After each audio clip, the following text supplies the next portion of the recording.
सभापति महोदय, जो आपने मुझे मांग संख्या 28 पे बोलने का मौका दिया। महोदय, मांग संख्या 28 पंचायती राज एवं ग्रामीण विकास से संबंधित है और इस पंचायती राज और ग्रामीण की संस्थाओं की शुरुआत सौभाग्य से राजस्थान में शुरू हुई थी। 1959 में नेहरू जी ने नागौर से इसकी शुरुआत करी थी। तो हम सौभाग्यशाली हैं कि इस महान कार्य की शुरुआत राजस्थान से हुई और इसी को राजीव गांधी जी के समय में आगे बढ़ाया कि पंचायती राज संस्थाओं का सशक्तिकरण हुआ और सत्ता का विकेंद्रीकरण हुआ। ये दोनों श्रेय नेहरू जी को, राजीव गांधी जी को जाते हैं। सर, हमारी सरकार ने सत्ता में आते ही इसको और आगे बढ़ाने के लिए पंचायतों का पुनर्गठन किया।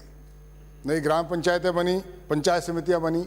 उद्देश्य ये था कि गांव का विकास हो और ग्रामीणों के पास ज़्यादा सत्ता मिले और उसी में आगे बढ़ाते हुए अशोक गहलोत साहब ने इसी बजट की घोषणाओं में जो नरेगा का काम 100 दिन का था उसको 125 दिन का किया। उसके लिए सरकार का मैं धन्यवाद देना चाहता हूँ। महोदय, इन सब चीज़ों का उद्देश्य क्या है?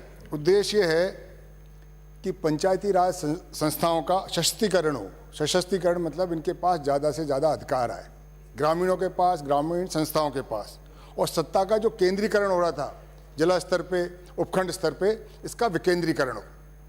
ग्राम पंचायत स्तर पे जाए, पंचायत समिति स्तर पे जाए और जिला परिषद स्तर पे जाए।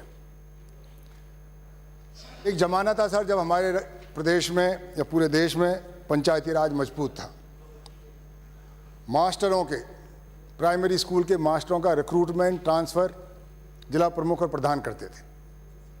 यही नहीं, न्यायिक व्यवस्था में भी गांव में न्याय पंचायत होती थी। छोटे मोटे झगड़ों का भी हमारी ग्राम पंचायतें फैसला करती थी। इतना मजबूत हमारा सिस्टम था, इतना हमारे लोगों का विश्वास था। धीरे धीरे क्या जाने क्या कारण रहे, ये कमज़ोर पड़ता गया और सत्ता विकेंद्रीकरण होने की जगह फिर केंद्रीकरण होने लग गया। इसका मैं उदाहरण बताता हूं सर।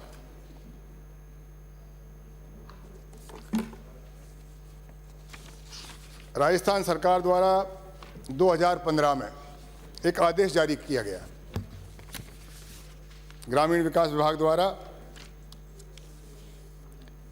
16 जुलाई 2015 में एक आदेश निकला ग्रामीण विकास एवं पंचायती राज विभाग से कि पंचायत स्तर पे 5 लाख रुपए तक का आपको नरेगा का काम करने का अधिकार है। पंचायत समिति स्तर पे 10 लाख रुपए तक का कार्य करने का अधिकार है और 50 लाख तक का जिला परिषद को। यह आदेश आज की तारीख में भी लागू है। मैंने चेक किया विभाग में, इसको निरस्त नहीं किया। पर मैं ये कह सकता हूँ कि टोंक जिले में पिछले 3 साल में एक भी कार्य पंचायत समिति ने उसने जारी नहीं किया। तो कहाँ गया ये पाप? ये मैं नहीं कहता सरकार की कमी है, सरकारी अधिकारियों की, जिनका कार्य ये था कि जनता को और जनप्रतिनिधियों को उनका अधिकार दे, अधिकारों को छीनने का, और सुपरविजन का लेवल जो गवर्नमेंट के लेवल। तो मैं मंत्री महोदय, मैं आपसे अनुरोध करता हूँ, जो भी आदेश हैं आपने कमज़ोर क्या मजबूत करने के बजाय इनको और शक्तिहीन कर दिया। तो इसका हमारे जिनका भी जो अधिकार है पंचायत समितियों का, ग्राम पंचायतों का, उसको पुनः उनको दें। यही नहीं सर, प्रधानमंत्री ग्रामीण आवास योजना, इसकी एक बहुत इंपॉर्टेंट योजना है प्रधानमंत्री आवास योजना। सर, मैं एक आंकड़ा है मेरे पास, मैं तो मेरी विधानसभा तक ही सीमित रखूंगा, बाकी कन्हैयालाल जी बता देंगे। उनियारा ग्राम पंचायत में, उनियारा पंचायत समिति में प्रधानमंत्री आवास के पात्र व्यक्ति पूरी पंचायत समिति के 2472 ये पात्र व्यक्ति थे, जिसकी रिपोर्ट है। ये पात्र पाए गए और सिस्टम ने रिजेक्ट किया 2472, 100% को रिजेक्ट कर दिया। और रीज़न क्या दिए? रीज़न भी है सर मेरे पास, मैं कभी कोई चीज़ बिना उसके नहीं बोलता।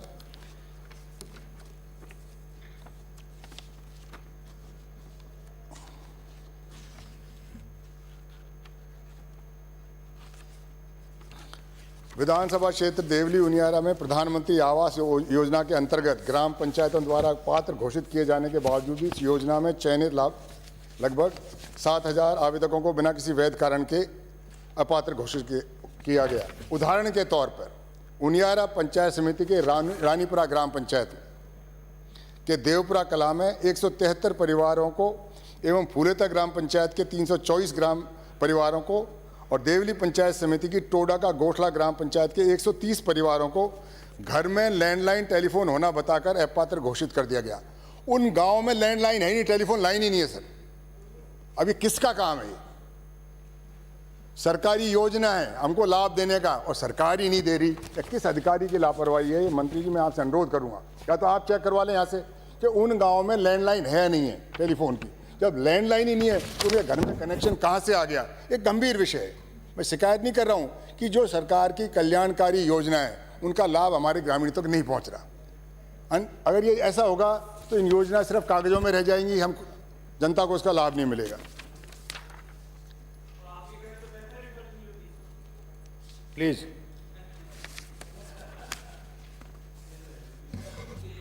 सर, इसी तरह से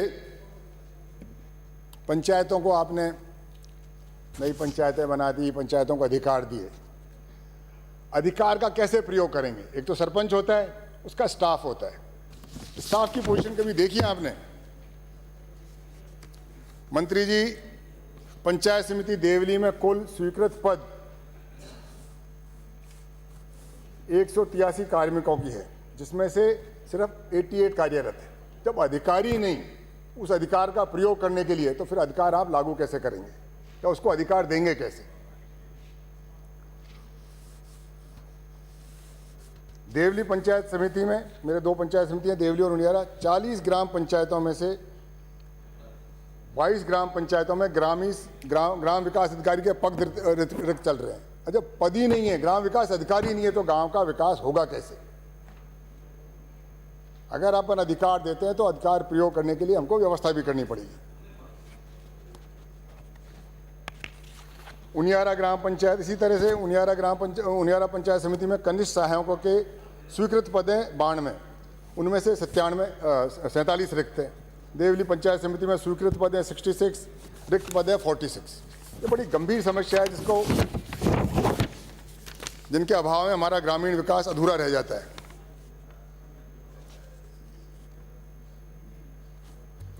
जैसे मैंने आपको बताया, ग्रामीण महात्मा गांधी नरेगा योजना के तहत समस्त प्रशासनिक एवं वित्तीय स्वीकृति जारी करने की शक्तियां कलेक्टर में हैं, जबकि आपके विभाग का आदेश कह रहा है कि पंचायत दे सकती है 5 लाख तक का, पंचायत समिति दे सकती है 10 लाख तक का और जिला परिषद दे सकती है ये। तो फिर इनका पावर का कौन इस्तेमाल करेगा? ग्राम पंचायत की क्या जो अधिकार है वो भी कलेक्टर करेगा, पंचायत समिति का जो अधिकार है वो भी वो करेगा। फिर इन सरपंच का, प्रधान का निर्वाचित होने का क्या फ़ायदा है? क्या ये रबर स्टैम्प बन जाएंगे? इनको जनता ने निर्वाचित किया है, इनका नियम है, इनका प्रावधान है, सरकार के आदेश हैं। तो मैं आग्रह करता हूं सरकार से कि सर इसको देखें और जो हमारे प्रधानों के, सरपंचों के जो अधिकार हैं उनको पुनः बहाल करें। सर, जैसा पाली से आने वाले माननीय सदस्य ने कहा था कि हर ग्राम पंचायत में एक ग्रामीण विकास पथ का प्रावधान है। कितनी, आप ये देख लीजिए कितनी पंचायत समितियों में या कितने विधानसभाओं में कितने आपके ग्रामीण विकास पथ बने। मैं तो मेरा बता सकता हूँ, एक बना है सर। 76 मेरे ग्राम पंचायत है, उसमें एक बना है। तो ये इसकी आवश्यकता है, इससे जनता को लाभ होगा, गरीबों को लाभ होगा, गाँव का विकास होगा। मेरी ये प्रार्थना है।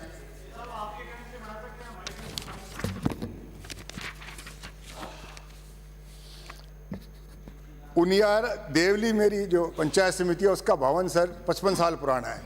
वो पीडब्ल्यूडी द्वारा अघोषित, मतलब रहने लायक नहीं बनाया, उसका कह दिया अघोषित है इस्तेमाल के लिए, मतलब वो सुरक्षित है।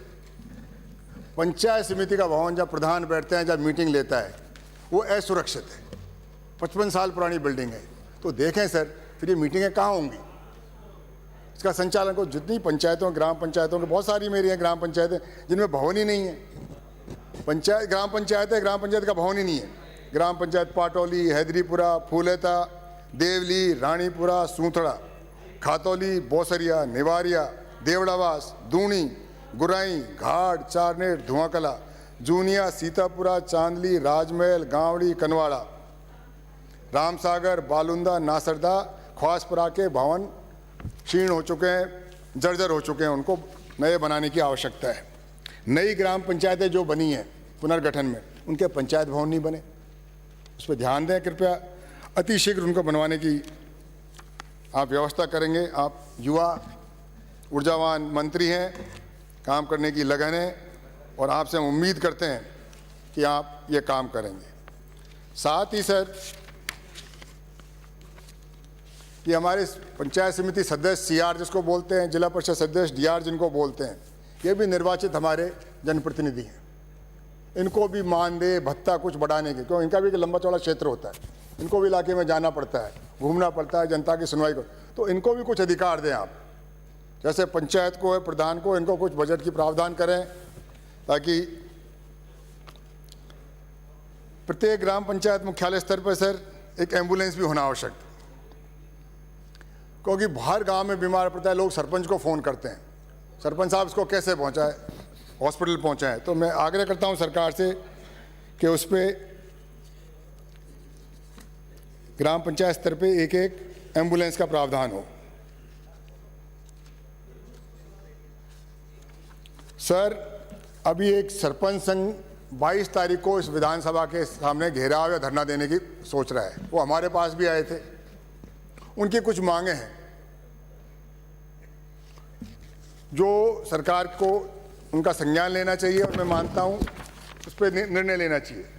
ये बड़ी विचित्र बात है, हमारे जनप्रतिनिधि सरपंच हमारी रीढ़ की हड्डी है, वो भी हड़ताल करने को, वो भी आंदोलन करने को मजबूर हो गए।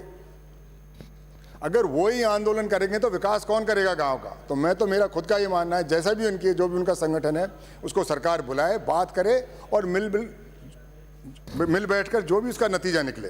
कुछ मांगे उनकी जायज़ है जो मैं समझता हूं। सर, पहले से 5वें वेतन वित्त आयोग तक हर वेतन उसमें वित्त आयोग में इनका अनुदान राशि बढ़ती थी, पर पहली बार 30 वर्षों में छठे राज्य वित्त आयोग ने 5वें राज्य वित्त आयोग के सकल राजस्व को 7.18% अनुदान की तुलना में घटाकर 6.75 कर दिया। अनुदान तो बढ़ना चाहिए था, ये कम हो गया, इसको आपको ध्यान देना चाहिए सर, क्योंकि विकास में पैसा लगता है, इसको कम करने से विकास नहीं हो पाएगा।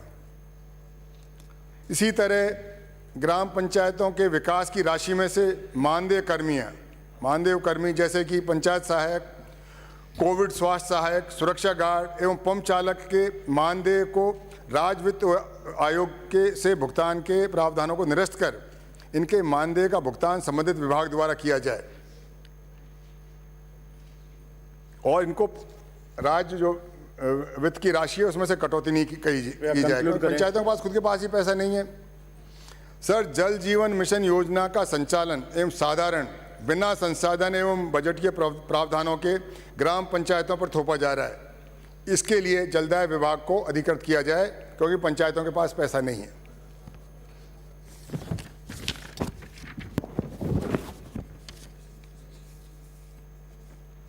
अंत में मांड और है सर, आज ग्राम पंचायत स्तर पे जो भी कार्य होता है, जो भी उनको परफॉर्मा भरना करता है, सबका ऑनलाइन का प्रावधान है कि ऑनलाइन ये सूचना भेजो, ये भेजो। तो हर ग्राम पंचायत स्तर पे एक ऐसा कार्मिक हो जो कंप्यूटर का ज्ञान रखता हो और वो ग्राम पंचायतों में सरपंचों के साथ मिलके ग्राम के विकास का काम कर सके। सर, आपने मुझे समय दिया, बहुत बहुत धन्यवाद। जय हिंद, जय भारत।